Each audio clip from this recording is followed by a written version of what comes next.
بسم اللہ الرحمن الرحیم الحمد للہ نحمده ونستعینه ونستغفره ونؤمن به ونتوکل علیہ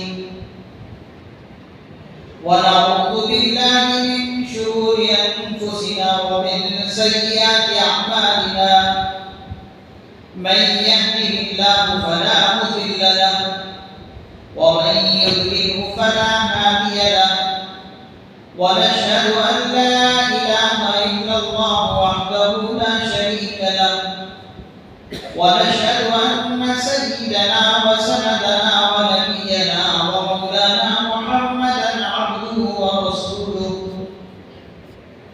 صلى الله تعالى عليه وعلى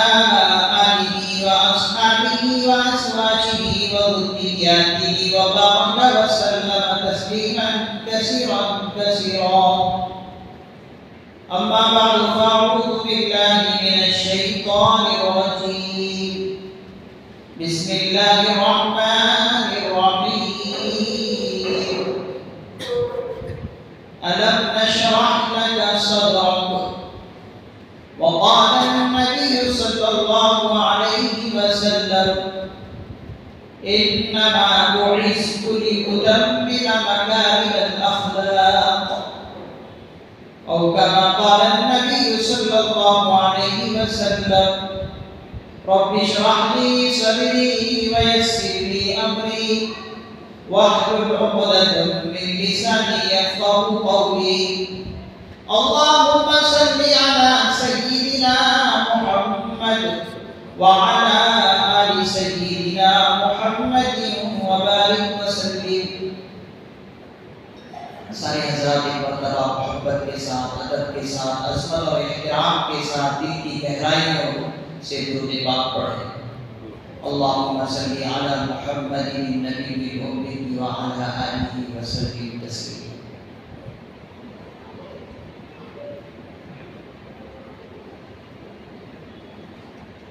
نازا ہے جس پہ حسن و حسن رسول ہے صلی اللہ علیہ وسلم. نازا ہے جس پہ حسن و حسن رسول ہے یہ کہکشاں تو آپ کے قدموں کی دھول ہے. نازا ہے جس پہ حسن و حسن رسول ہے یہ کہکشاں تو آپ کے قدموں کی دھول ہے. ایک کاروان شوق یہاں سر کے بل چلو, ایک کاروان شوق یہاں سر کے بل چلو, طیبہ کے راستے کا تو کانٹا بھی پھول ہے. حضرت حسان بن ثابت رضی اللہ عنہ نے حضور پاک صلی اللہ علیہ وسلم کی مدح سرائی میں بہت ہی خوبصورت انداز میں کچھ اشعار کہیں. فرمایا وَأَحْسَنُ مِنْكَ لَمْ تَرَ قَطُّ عَيْنِي وَأَحْسَنُ مِنْكَ لَمْ تَرَ قَطُّ عَيْنِي وَأَجْمَلَ مِنْكَ لَمْ تَلِدِ النِّسَاءُ خُلِقْتَ مُبَرَّأً مِنْ كُلِّ عَيْبٍ كَأَنَّكَ خُلِقْتَ كَمَا تَشَاءُ. بزرگان محترم, عزیزان گرامی اور نوجوان دوستوں اور ساتھیوں, آج کی جمعے میں آپ کے سامنے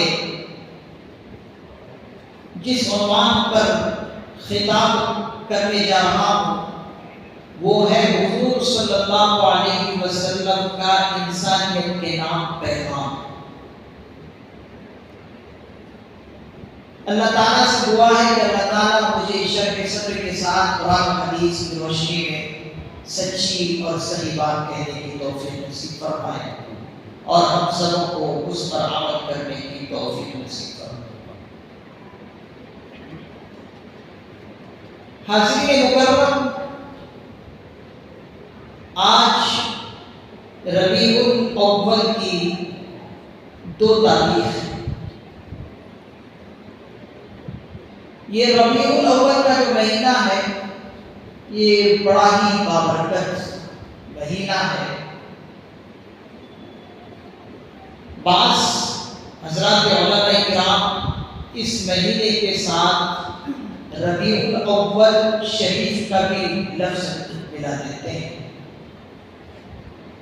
فرماتے ہیں کہ شریف کا لفظ ملانے میں کوئی قباحت بھی نہیں ہے۔ وہ اس لیے کہ یہی وہ بابرکت مہینہ ہے کہ جس مہینے کے اندر ہم سب کے آقا و مولا اور ساری کائنات کے محبوب جناب احمد مصطفیٰ محمد مصطفیٰ صلی اللہ علیہ وسلم کی ولادت شریف ہوئی ہے۔ تو یہ مہینہ مبارک کیوں نہ ہو؟ اسی لیے کہ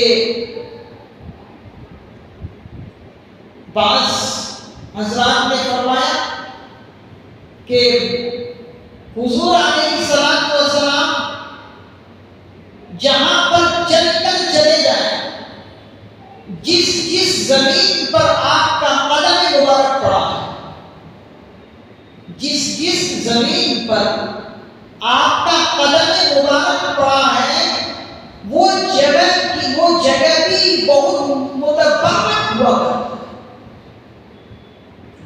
وہ مقام بھی بہت متبرک ہوا کرتا ہے۔ تو جہاں پر قدم آپ کے پڑ جائے وہ جگہ عظیم بن جاتی ہے، وہ زمین کا حصہ متبرک بن جاتا ہے۔ تو پھر جس مہینے میں آپ کی ولادت ہو تو وہ مہینہ مبارک ہونا۔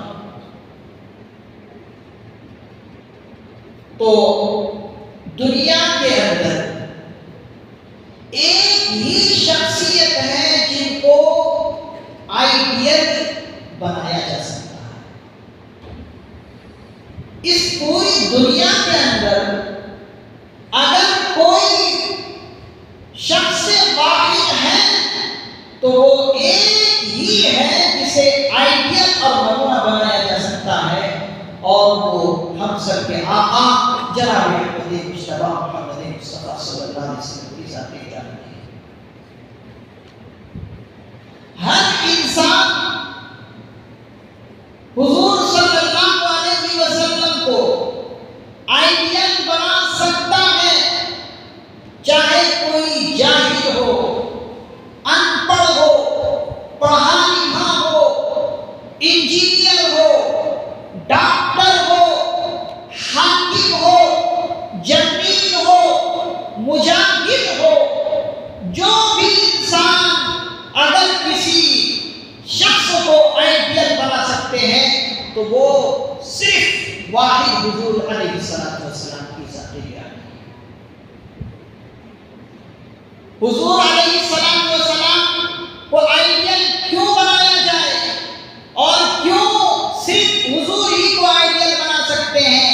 وہ اس لیے کہ حضور علیہ السلام کی ذات کامل اور مکمل ذات، حضور کی زندگی کامل اور مکمل زندگی ہے۔ وہ اس لیے کہ آپ کتنے بھی بڑے بڑے لوگوں کے لٹریچر پڑھ لیں، ان کی زندگی کو آپ پڑھ لیں، ان کی سیرت کو پڑھ لیں، کوئی اگر انسان نیوٹن کا کارنامہ پڑھتا ہے تو پڑھنے کے بعد یہی کہتا ہے کہ اس کی زندگی نے وفا نہ کی۔ اگر کچھ اور زندگی ان کو مل جاتی تو اور کچھ کام کر جاتے۔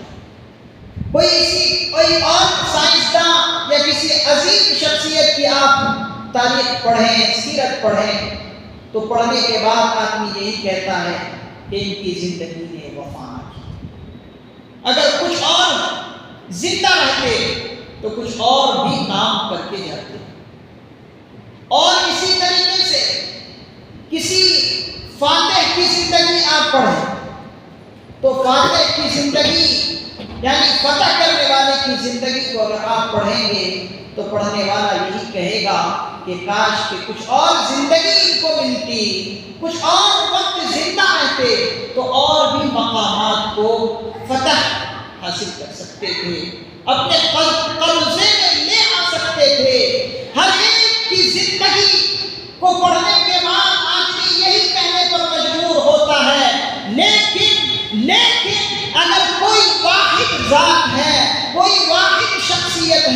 تو وہ حضور علیہ السلام کی ذات گرامی ہے کہ حضور نے خود 1,24,000 صحابہ کرام رضی اللہ عنہ کے درمیان آپ نے اعلان کیا اور تمام صحابہ کرام رضی اللہ عنہ سے پوچھا کہ بتاؤ اے میرے صحابہ، میں نے تمہارے سامنے زندگی گزاری ہے، بتاؤ کیا میں نے اللہ کی امانت کو تم تک پہنچا دیا؟ بتاؤ کیا میں نے اپنا حق ادا کر دیا ہے؟ تمام کے تمام 1,24,000 صحابہ کرام رضی اللہ عنہ نے بلند زبان ہو کر کہا کہ ہاں اللہ کے رسول صلی اللہ علیہ وسلم، آپ نے اپنا حق ادا کر دیا ہے، اور اللہ نے جس مقصد کے تحت آپ کو دنیا میں بھیجا تھا، آپ نے وہ مقصد پورا کر دیا ہے۔ آپ نے ہر ایک تک اپنی امانت پوری کر دی۔ تو وہ کون ہے؟ وہ حضور علیہ السلام کی ذات گرامی ہے۔ پھر حضور علیہ السلام نے یہ صحابہ کے جملے کو سننے کے بعد کہا کہ یا اللہ، میں آپ کو گواہ بنا کر کہتا ہوں، یا اللہ آپ اس بات پر گواہ بن جائیں کہ ہاں میں نے آپ کی امانت پہنچا دی ہے۔ اور پھر اللہ نے خود قرآن کریم میں کہا ہے کہ ہاں آپ کی امانت، آپ کے مقصد، جس مقصد کے لیے میں نے آپ کو بھیجا تھا، آپ نے وہ مقصد پورا کر دکھایا ہے، میں اس پر خود گواہ ہوں۔ اللہ نے خود کہا وَكَفَى بِاللَّهِ شَهِيدًا، وَكَفَى بِاللَّهِ شَهِيدًا، کہ ہاں گواہی کے اعتبار سے اللہ رب العزت آپ کے لیے کافی ہے۔ وَأَرْسَلْنَاكَ لِلنَّاسِ رَسُولًا، ہم نے آپ کو لوگوں کے لیے پیغمبر بنا کر بھیجا ہے۔ وَكَفَى بِاللَّهِ شَهِيدًا، اور اگر کوئی آپ کی گواہی دے یا نہ دے، ہم آپ کی گواہی پر ہم خود کافی ہیں۔ اللہ فرماتے ہیں میں خود کافی ہوں۔ تو دیکھ لیجئے، یہی حضور علیہ السلام کی ذات گرامی ہے جن کو آئیڈیل اور نمونہ بنایا جا سکتا ہے۔ آج جو لوگ ایسے لوگوں کی زندگی کو آئیڈیل اور نمونہ بنائے ہوئے ہیں، جن کی زندگی ادھوری ہے، ان سے میں گزارش کرتا ہوں کہ ایسوں کی زندگی کو آپ کیوں آئیڈیل بناتے ہیں جن کی زندگی ادھوری رہتی ہے، جن کی زندگی ادھوری رہ گئی ہے، ان کو آئیڈیل بنانے سے آپ کا کچھ کام نہیں بنے گا۔ آئیڈیل آپ ان کو بنائیں جن کی زندگی کو اپنانے کے بعد آپ کامیاب ہو سکتے ہیں، جن کی سیرت کو اپنا کر، جن کے کیریکٹر کو اپنا کر، جن کے کردار کو اپنا کر، جن کے اخلاق کو اپنا کر، جن کی سیرت کو اپنا کر صحابہ کامیاب ہوئے ہیں، انہی شخص واحد کی تمہیں ضرورت ہے، اور آئیڈیل انہی کو بنانا بھی چاہیے۔ جب حضور علیہ السلام کی ولادت ہوئی، بہت ساری نعمتیں اور برکتیں ظاہر ہوئی، بے شمار برکتوں کو لوگوں نے اپنی آنکھوں سے دیکھا، بے شمار برکتوں کا نزول ہوا، لوگوں نے اپنی آنکھوں سے دیکھا۔ جب حضور علیہ السلام دنیا میں تشریف لائے تو دیکھا یہ گیا کہ شام کی پہاڑیوں میں ایک روشنی ظاہر ہوئی۔ شام علاقے کی پہاڑیوں میں ایک روشنی نظر آئی، اور روشنی دور تک پہنچی۔ اس روشنی کے بارے میں حضرات محدثین نظام لکھتے ہیں کہ یہ روشنی جہاں تک پہنچی، یہ روشنی جہاں تک پھیلی، وہیں تک حضور علیہ السلام کے دور اقتدار میں اسلام پہنچ چکا۔ حضور کے رہتے ہوئے وہاں تک اسلام پہنچ چکا۔ پھر بعد میں حضور کے بعد ہر کچے اور پکے گھر تک اسلام پہنچ گیا۔ آج دنیا کے ممالکوں پر نظر دوڑائیں، افغانستان ہو، لبنان ہو اور دیگر ممالک ہو، ہر جگہ مسلمان موجود ہیں اور ہر جگہ سے لوگ عمرے کو جاتے ہیں، حج کو جاتے ہیں۔ عمرے کرنے والے جب حضور پرنور صلی اللہ علیہ وسلم کے روزے اطہر پر جا کر سلام اور درود پیش کرتے ہیں، ان لوگوں نے یہ کہا کہ معلوم نہیں ہوتا ہے کہ یہ شخص کس جگہ کا رہنے والا ہے، رنگ کا الگ ہے، کلر کا الگ ہے، زبان کا الگ ہے، لیکن سمجھ میں نہیں آتا کہاں کا ہے۔ لیکن جب حضور پر درود پیش کرتے ہیں تو معلوم ہوتا ہے کہ ہر علاقے تک اسلام پہنچا۔ تو دیکھیے یہ حضور علیہ السلام کی برکت کا ظہور ہے کہ ہر جگہ پر اسلام پہنچا۔ جب حضور علیہ السلام کی ولادت ہوئی تو کسریٰ کے محل کے کچھ کنکرے ٹوٹ گئے۔ جب ایک زمانے تک ایک علاقے میں آگ جل رہی تھی، وہ آگ بجھ گئی، کسریٰ کے محل کے کنکرے ٹوٹ گئے۔ اب اس کنکرے کے ٹوٹنے سے مطلب کیا ہے، اس کی قرآن میں کیا ہے؟ محدثین اعظام فرماتے ہیں اس کا مطلب یہ ہے کہ جتنے کنکرے ٹوٹے گرے، کہتے ہیں کہ حضور کے رہتے ہوئے دنیا میں وہاں کے بادشاہوں کے تاج حضور کے قدموں میں آ کر گرے۔ یہ ہے کنکرے ٹوٹنے کا مطلب، کہ وہاں کے بادشاہت کے تاج حضور کے قدموں میں آ کر گئے۔ حضور کو ایک مرتبہ جو دیکھ لیتے تھے وہ حضور کا دیوانہ ہو کر رہ جاتے۔ حضور کو جو ایک نظر دیکھ لیتے وہ حضور کا دیوانہ ہو کر رہ جاتے۔ حدیث پاک میں آتا ہے کہ حضرت عبداللہ ابن سلام کو یہودیوں نے بھیجا کہ جاؤ تم ہمارے میں پڑھے لکھے انسان ہو، بڑے عالم ہو، جا کر فلاں سوال محمد رسول اللہ سے کرو صلی اللہ علیہ وسلم۔ سارے حضرات صلی اللہ علیہ وسلم پڑھے نا، آج جمعے کا دن ہے، آپ کی زبان اگر حضور کا نام لینے پر نہیں ہل رہی ہے تو معلوم یہ ہوتا ہے کہ آپ کا ایمان کمزور ہے، آپ کو عشق حضور سے ہے ہی نہیں۔ جو سچی محبت ہونی چاہیے، سچی عشق ہونی چاہیے۔ تو جب بھی حضور کا نام آئے درود پاک پڑھیں۔ جب آپ درود پاک پڑھیں گے، آپ اس درود پڑھنے کی وجہ سے حضور کو نور صلی اللہ علیہ وسلم کی روح کو سکون ملے گا۔ کیا ہم میں سے حضور کو سکون دینا نہیں چاہتے؟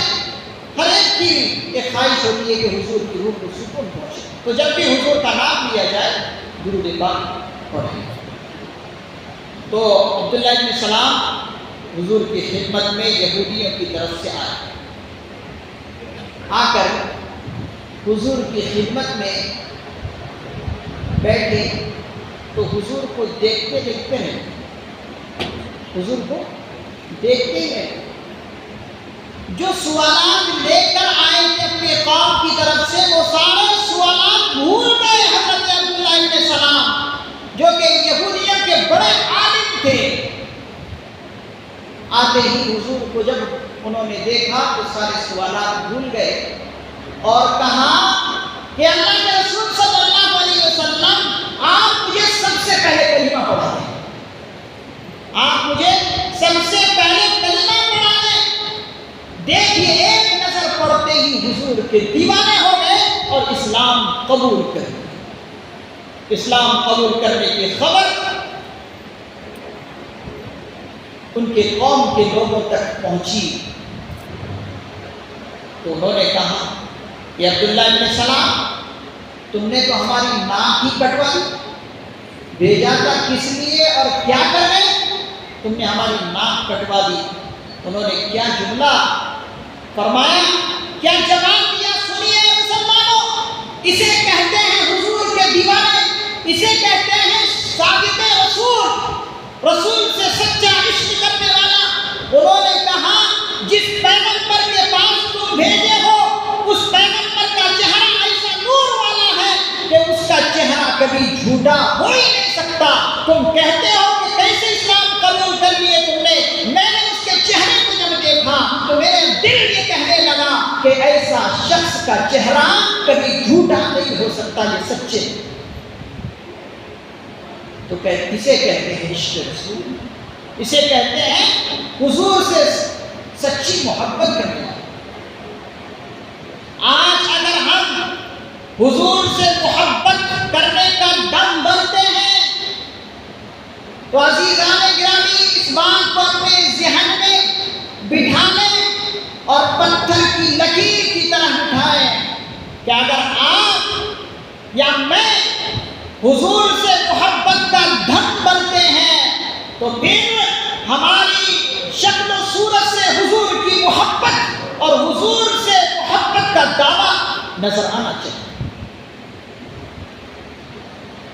اگر ہم حضور سے سچی محبت کا دعویٰ کرتے ہیں تو پھر آپ کی شکل و صورت سے یہ ظاہر ہونا چاہیے کہ ہاں آپ عاشق رسول، آپ کا ہر کام سنت رسول صلی اللہ علیہ وسلم کے مطابق ہونا چاہیے، آپ کا ہر کام سنت کے طریقے پر ہونا چاہیے، آپ کا چلنا حضور کے چلنے کے مطابق ہونا چاہیے، آپ کا بیٹھنا حضور کے سنت کے مطابق ہونا چاہیے، آپ کا لباس حضور کے لباس کی طرح ہونا چاہیے، آپ کا کردار حضور کے کردار کی طرح ہونا چاہیے،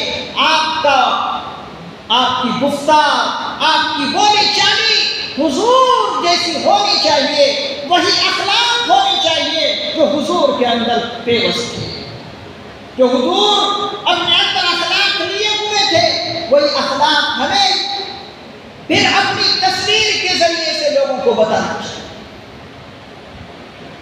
میں آپ کو بتاتا ہوں، آپ اگر اللہ نہ کرے شراب پی رہے ہیں تو آپ کو اگر کسی غیر مسلم نے دیکھ لیا تو آپ کو یہ نہیں کہیں گے کہ یہ آدمی شراب پیا ہے، وہ کہے گا یہ کہ یہ مسلمان ہو کے شراب، یہ مسلمان ہو کر شراب پیا ہے۔ تو آپ مجھے بتائیے کہ انسان کو جو چوٹ لگتی ہے کیا عمل کے ذریعے سے چوٹ لگتی ہے یا اس کی تصویر کے ذریعے سے چوٹ لگتی ہے؟ آپ کی نماز کو، آپ کی زکات کو، آپ کی نفل پڑھنے والے کو غیر مسلم نہیں دیکھیں گے، آپ کی پینے کو دیکھیں گے، آپ کی تصویر کو دیکھیں گے۔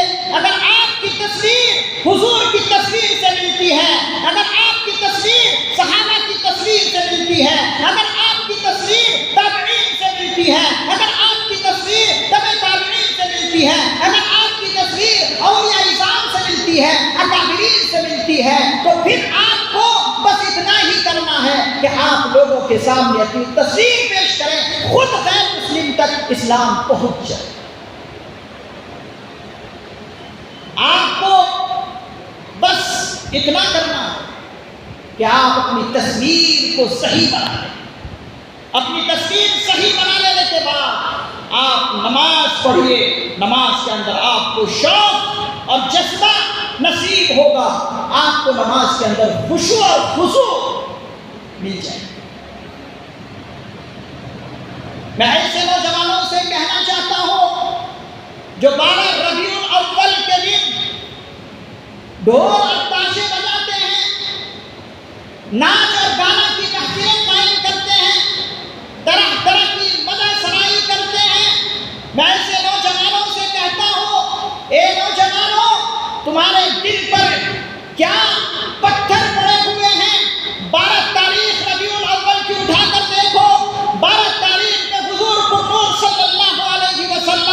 بیماری کی حالت میں بستر پر پڑے ہوئے ہیں، اور آپ کے اہل بیت اور آپ کے صحابہ پر کیا بنا ہوا ہے، کیا حالت ہے۔ ایک طرف اماں عائشہ رو رہی ہے، ایک طرف حضور کی سچی بیٹی، حضور کی لگتے جگر بیٹی حضرت فاطمہ الزہرا رو رہی ہے، ایک طرف صحابہ رو رہے ہیں۔ ایسے 12 ربیع الاول کے دن میں ایسے بڑے بڑے جیالے، ایسے مقدس ہستیاں رو رہے ہیں، اور تم 12 ربیع الاول کے نام پر ڈھول اور تاشے بجاتے ہو، تمہیں شرم نہیں آتی؟ 12 ربیع الاول کے دن میں تم نے صرف اتنا ہی کام سمجھ لیا کہ بس ڈھول اور تاشے بجائیں گے اور حضور کی محبت کا دعویٰ کریں گے۔ میں نے کہا آپ کو تصویر پیش کرنی ہوگی اس کی، آپ ایسی تصویر لوگوں کے سامنے پیش کریں کہ ہاں لوگوں کو یہ محسوس ہونے لگے کہ یہ حضور کا سچا امتی ہے، یہ غلامان رسول ہے۔ آپ تصویر ایسی پیش کر رہے ہیں جو غیر مسلموں کی تصویر ہے، تو پھر کیسے تمہارے اخلاق کو دیکھ کر، تمہارے اعمال کو دیکھ کر اسلام قبول کرنے کے لیے؟ ایسے نوجوانوں کو ڈوب کر مر جانا چاہیے۔ میں ایسے نوجوانوں سے پوچھنا چاہتا ہوں، ذرا بتاؤ فجر سے لے کر عشاء تک کتنی نمازوں کی تم نے ادائیگی کی؟ کیا نمازوں کو چھوڑ کر حضور کے نام پر ڈھول بجانے سے حضور کا حق ادا ہو جائے گا؟ ایسے نوجوانوں سے میں گزارش کرنا چاہتا ہوں، اور ایسے سارے لوگوں سے گزارش کرنا چاہتا ہوں، سارے مسلمانان ہند سے، کہ آپ اس دن میں یہ عہد کریں، یہ ارادہ کریں کہ آج سے میری نماز اب کبھی زندگی میں قضا نہیں۔ یہ آپ اعلان کریں،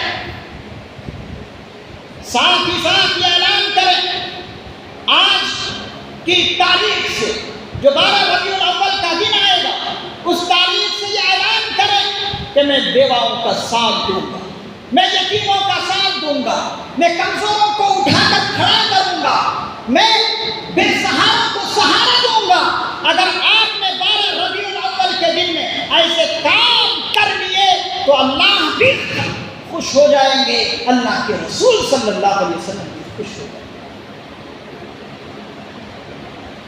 آج لوگ ترس رہے ہیں کہ اسلام جو کہتا ہے اس اسلام کی تصویر لوگ ہمارے سامنے پیش کریں۔ آج غیر مسلم ترس رہے ہیں، ایمان قبول کرنے کے لیے آ رہے ہیں، جا رہے ہیں، لیکن ہماری تصویر صورتوں کی الگ ہے، ہماری زندگی کی تصویر الگ ہے۔ ہمیں دیکھتے ہیں تو یوں محسوس ہوتا ہے کہ یہ تو اسلام نہیں ہے۔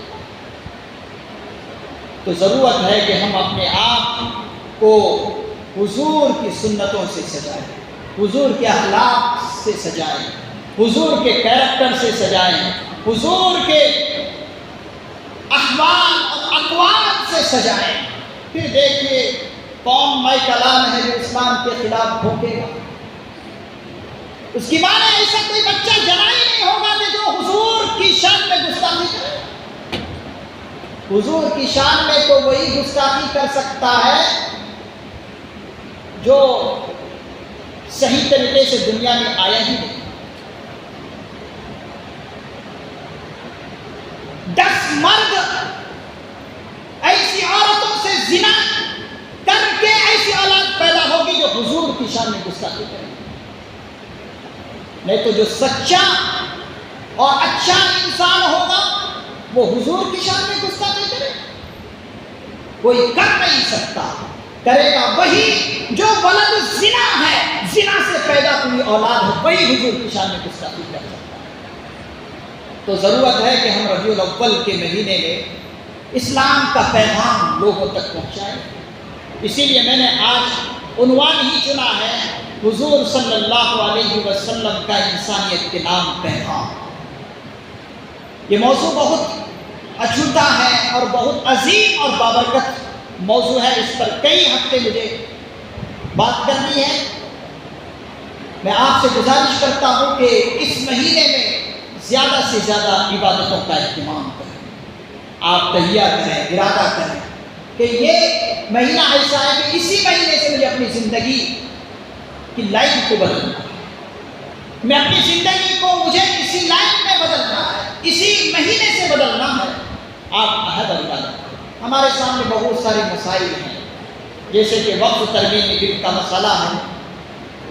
مسلم پرسنل لا بورڈ کی طرف سے یہ اعلان آ چکا ہے، جو ایک مہم چلی ہوئی ہے، ہر مسلمان ہند سے جے پی سی کمیٹی نے رائے مانگی ہے کہ تم اس پر اپنی رائے کا اظہار کرو، اپنی رائے بھیجو۔ ماشاء اللہ مسلمان ہند اپنی طرف سے رائے بھیج رہے ہیں، اور رائے یہی بھیج رہے ہیں کہ ہمیں کسی بھی حالت میں یہ بل منظور ہی نہیں ہے، نہ ہم چاہتے ہیں کہ وقف ترمیمی بل میں کوئی ترمیم کی جائے، بس ہمیں یہ منظور ہی نہیں ہے۔ بس اتنا ہی کہنا ہے، جیسا کہ کل بھی حضرت مولانا سید ارشد مدنی دامت برکاتہ العالیہ صدر جمعیت علماء ہند نے بھی یہی کہا ایک انٹرویو میں کہ ہمیں یہ بل منظور ہے ہی نہیں، یہ مسلمانوں کے لیے نقصان دہ بل ہے، اس لیے کہ مسلمانوں کے پاس جو پراپرٹی ہے یہ کسی حکومت نے نہیں دی ہے، کسی گورنمنٹ نے نہیں دی ہے، یہ ان لوگوں نے دی ہے جن کو اللہ اور اس کے رسول سے عشق تھا، انہوں نے یہ زمینیں دان کی، اور جس نے دان کی ہے وہ اس مقصد کے لیے دان کی ہے کہ اس سے مدارس چلے، اس کے ذریعے سے جو پیسے آئے اس سے مدارس چلے، مساجدیں چلیں، قبرستان کے کام ہو، اسی طریقے سے فلاحی کام ہو۔ یہاں تک وقف کی شرائط میں لکھا ہے، مسئلہ ہے کہ وقف کرنے والا جو وقف کر رہا اس کی اولاد بھی اس وقف کی ہوئی زمین پر یہ نہیں کہہ سکتا کہ یہ میری باپ کی زمین ہے مجھے واپس کر دو، نہیں کہہ سکتا، اس لیے کہ وہ اللہ کی زمین ہو گئی، اب قیامت تک کے لیے وہ اللہ کی زمین ہے۔ پھر ہم کیسے گوارا کر لیں کہ حکومت اس کا انتظام چلائے؟ جنہوں نے دی ہے انہی کے روحانی اولاد کو چلائیں گے، تو چلانے کے لیے مسلمان کافی ہے۔ ہاں اگر کمی بیشی ہے، اس کمی بیشی کے لیے ہم مسلمان تیار ہیں، اور مسلمانوں کا ایک پلیٹ فارم مسلم پرسنل لا بورڈ ہے جس کے اندر سارے مسلک کے لوگ ہیں، اس میں علماء دیوبند کے لوگ ہیں، اس میں اہل حدیث کے لوگ ہیں، شیعہ حضرات کے لوگ ہیں، بریلوی مسلک کے لوگ ہیں، جتنے بھی مذاہب ہیں ان تمام کے رہنما اس پلیٹ فارم پر ہیں۔ اگر کوئی کمی بیشی ہوگی تو ہم خود اس کو حل کریں گے، گورنمنٹ کو اس کے اندر مداخلت کرنے کی ضرورت نہیں ہے۔ میں آپ سبھی حضرات سے گزارش کرتا ہوں کہ کوئی بھی ساتھی مسجد کے باہر اس وقت تک نہ جائے جب تک کہ آپ بار کوڈ کے ذریعے سے ای میل جے پی سی تک نہ پہنچائیں۔ جو حضرات بھیج چکے ہیں اپنی رائے وہ جا سکتے ہیں، جو نہیں بھیجے ہیں ان کے لیے ہمارے نوجوان کھڑے ہیں، 3 گیٹ ہیں، تینوں گیٹ پر ہمارے نوجوان کھڑے ہیں، بار کوڈ کا پرچہ لے کر کھڑے ہیں، گیٹ پر بھی گیٹ پر بھی چسپا کیا گیا ہے، بس آپ کھڑے رہیں، اگر آپ سے خود بخود ہو جاتا تو آپ خود بخود کر کے باہر چلے جائیں، اگر نہیں ہوتا ہے خدا کے واسطے آج جو ہے 10-15 منٹ رک کر باہر جائیں، آپ کی دنیا خراب نہیں ہوگی، آپ کی دنیا بھی بن جائے گی انشاءاللہ العظیم، آخرت بھی بن جائے گی، اس لیے کہ یہ مسئلہ بہت نازک ہے۔ کل بھی رات میں 9:30 بجے مسلم پرسنل لا بورڈ کے اکابرین نے ایک میٹنگ کی، اس کے اندر یہی بات آئی کہ 12 سپٹمبر تک جو ہے مسلمانوں کی رائے جے پی سی تک پہنچانی چاہیے، اور گلی کوچوں میں یہ ای میل بھیجنے کا ایک انتظام اور اہتمام ہے، ماں بہنوں تک یہ بات پہنچائی جائے۔ اسی طریقے سے ایک بات اور بھی میں آپ حضرات کو انہی اکابرین کی دیتا ہوں، نعوذ باللہ اللہ نہ کرے اگر یہ بل پاس ہو جاتی ہے تو اس کے بعد ہمیں بیٹھنا نہیں ہے۔ مسلم پرسنل لا بورڈ کے قائدین نے یہ آواز دی ہے، اس کے خلاف پورے ملک میں تحریک زبردست قسم کی انشاءاللہ چلائی جائے۔ اس کے لیے سارے مسلمانان ہند تیار ہیں اور سارے کے سارے دانشوران قوم کو ساتھ لے کر اس کی بل کے خلاف انشاءاللہ احتجاج کی جائے گا۔ دعا کریں کہ اپنی نمازوں میں کہ یہ بل پاس نہ ہو، مسترد ہو جائے، اس لیے کہ یہ مسلمانوں کے لیے بہت زیادہ نقصان دہ ہے۔ ہمیشہ ہر نمازوں میں آپ دعا کریں۔ انہی باتوں کے ساتھ میں اپنی بات مکمل کرتا ہوں۔ وآخر دعوانا الحمدللہ رب العالمین۔ سنتوں سے